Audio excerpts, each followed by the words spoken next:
The Hundred Years' War didn't end with a dramatic battle or a king's surrender. There was no final charge, no thunderous clash of armies to mark its close. Instead, the war faded away, its conclusion whispered rather than shouted. It ended quietly, on a bridge over the River Somme, a place chosen for its neutrality, far from the blood-soaked fields that had defined the conflict for generations. Two kings, Edward IV of England and Louis XV of France, met, separated by a wooden barrier, wary of each other even in peace. Their eyes met across the trellis, each measuring the other's intent, both haunted by decades of betrayal and shifting alliances. Instead of swords, they exchanged promises and gold. The clang of steel was replaced by the soft jingle of coins and the murmur of cautious words. The war's conclusion was a business deal, not a chivalric truce. The ink on parchment mattered more than banners or blood. In 1475, Edward invaded France, expecting glory. He brought an army across the Channel, hoping for conquest and the spoils of war, but found only stalemate and uncertainty. Louis, the universal spider, saw an opportunity for diplomacy. He was a master of intrigue, preferring webs of negotiation to open battle. Louis offered Edward a deal, gold in exchange for peace. The offer was generous, and Edward, weary of war, accepted. The bridge at Picquigny, split by a trellis, symbolized the deep mistrust after a century of war. Even in peace, the scars of conflict ran deep, and neither side dared lower their guard. The kings shook hands through a gap in the barrier, close, but never truly trusting. Their handshake was a gesture of necessity, not of friendship. The Treaty of Picquigny is often forgotten, overshadowed by battles like Agincourt and legends like Joan of Arc. The stories of heroes and martyrs echo louder than the quiet negotiations that truly ended the war. Yet, it marked a turning point, the end of chivalric conquest and the rise of pragmatic statecraft. The age of knights and glory gave way to the age of diplomats and deals. The war's legacy was suspicion, not glory. Old wounds lingered, and trust was slow to return. Even peace required a wall between the peacemakers. The barrier on the bridge was both literal and symbolic, a reminder that peace, too, can be fragile. The treaty lacked drama, but it was more significant than many battles. Its quiet signing changed the course of history more than any single clash of arms. It signaled a new era, where finance and negotiation replaced swords and banners. The future would be shaped by agreements, not by the sword. The 100 Years' War ended not with a roar, but with the quiet clink of coins. The sound of money changing hands became the new language of power. This was the true, unglamorous end of Europe's longest war. The fields were silent, the banners lowered, and the world moved on. The age of heroic warfare faded. The age of diplomacy began. The world would never be the same. History's greatest conflicts sometimes end not with a bang, but with a handshake and a payment. A quiet moment that echoes through the centuries. The war began in 1337, sparked by a tangled question. Who should rule France? The answer was far from simple, and the consequences would echo for generations. Edward III of England claimed the French crown through his mother, but the French chose Philip VI. 2 kings, 2 nations, and a rivalry that would consume an entire era. This dispute ignited a conflict that lasted 116 years, outliving generations. Children were born and grew old, knowing nothing but war. For ordinary people, war was a constant threat. English armies burned, pillaged, and ransomed across France. Villages vanished overnight and families were torn apart. Life meant living in fear of violence and starvation. The sound of hooves or distant shouting could mean disaster. In England, the war drained the treasury and sent young men to die abroad. Families waited anxiously for news that rarely brought comfort. Victories like Crécy and Poitiers brought fleeting pride, but the cost was immense. The fields were littered with the fallen, and the survivors carried scars both seen and unseen. The war was a cycle of brutal campaigns and fragile truces. Borders shifted, but peace never lasted long. Each new king reignited the conflict, seeking glory or legitimacy. Ambition and pride fueled the endless struggle. Even the Black Death only paused the fighting. Disease swept through armies and villages, but the war resumed as soon as it could. The war became an institution, profitable for nobles, devastating for commoners. Lords grew rich on ransoms and plunder, while peasants paid the price. It was not a single war, but a series of relentless struggles. Each campaign brought new suffering, and hope was always in short supply. For most, it was misery, not honor. The promise of glory belonged only to the few. The 100 Years' War shaped generations, leaving scars deeper than any victory. Its legacy was written in loss and sorrow.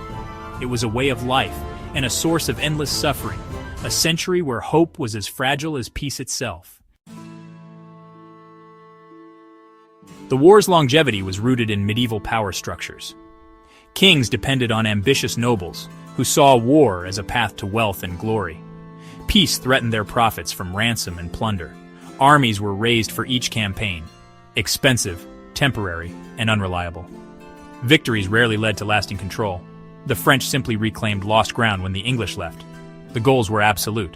England wanted the French crown, France wanted the English gone. Compromise was nearly impossible. Each truce was just a pause, not a solution. The war became self-perpetuating, forging national identities in both countries. English pride was built on victories. French unity grew around resistance. The conflict became cultural, not just political. Revenge and retribution fueled the cycle. Atrocities demanded responses, keeping hatred alive. The 100 Years' War was a crucible, forging nations through endless conflict. Its momentum was nearly impossible to stop. Two unlikely kings ended the war's cycle. Edward IV of England, a battle-hardened warrior, revived the claim to France to unite his nobles. He crossed the Channel expecting glory, but his plans unraveled. His key ally, the Duke of Burgundy, abandoned him. Stranded and vulnerable, Edward faced disaster. Louis XIV of France, the universal spider, was no warrior. He preferred cunning and negotiation. He saw Edward's predicament and seized the moment. Instead of battle, Louis sent offers of wine, food, and peace. He understood Edward needed a victory, any victory, to justify the invasion. Louis offered gold instead of war. Edward, pragmatic beneath his armor, listened. The kings met not as enemies, but as dealmakers. The age of chivalry gave way to the age of calculation. The war's end was decided not on the battlefield, but at the negotiating table. The Treaty of Picquigny was stunningly practical. A sharp departure from the bloody, drawn-out conflicts that had defined Anglo-French relations for centuries. Louis XVI paid Edward IV a lump sum of 75,000 gold crowns, enough to pay his army, cover the invasion's cost, and send a clear message that money could achieve what swords could not. More importantly, Louis promised Edward an annual pension of 50,000 crowns, ensuring a steady stream of gold would flow across the Channel for years to come. The King of England was now, in effect, on the French payroll, his loyalty bought not with threats, but with treasure. Why invade when you could be paid handsomely to stay home? The logic was irresistible, and the English army stood down. The once fiery English claim to the French throne faded into irrelevance, replaced by the cool calculations of profit and loss. To sweeten the deal, a marriage alliance was arranged. Edward's daughter would wed the French heir, symbolizing a new era of peace and unity between the two crowns. The marriage never happened, but the promise alone helped sell the treaty to skeptical nobles and the public alike. Publicly, it was a truce and an alliance. Privately, it was a shrewd business deal, negotiated behind closed doors. Louis calculated that paying for peace was far cheaper than waging another costly war. A lesson in realpolitik that would echo through history. Edward returned home a wealthy king, not a failed conqueror, his coffers full and his reputation intact. The motivations of rulers were changing. Glory and conquest were out. Pragmatism and profit were in. The Treaty of Picquigny marked the dawn of a new political reality, where gold, negotiation, and strategy would shape the fate of nations. For English soldiers, the treaty brought relief. They could go home, paid and alive. Soldiers from both sides mingled, sharing wine and stories, realizing their similarities. For French peasants, the end of English raids meant hope. Crops could be planted, homes rebuilt. The treaty was survival, not politics. Some nobles on both sides saw the peace as dishonorable, a betrayal of chivalry. But most people were exhausted by war. After 116 years, peace was more precious than pride. Soldiers wanted to see their families. Merchants wanted stable trade. The treaty delivered what people truly needed, an end to endless war. For the majority, peace was a blessing, not a compromise. Peace with France had immediate consequences for England. With the foreign enemy gone, old rivalries resurfaced. The Wars of the Roses, paused by Edward's campaign, reignited. Nobles, once united against France, now turned on each other. Edward's peace was used against him. Some saw it as weakness. The end of the French War removed an outlet for ambition. Now conflict was internal. England's dream of ruling France was over. The nation turned inward, forced to redefine itself. The Tudors rose from the chaos, focusing on stability at home. The French pension continued, but the age of continental conquest was finished. England's future would be shaped by the sea, not the sword. The end of war abroad paved the way for peace at home.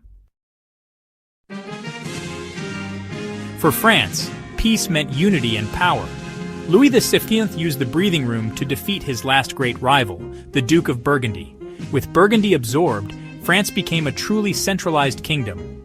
The king's authority stretched across a unified land. The war's end fostered a new French identity, diverse peoples united by shared struggle.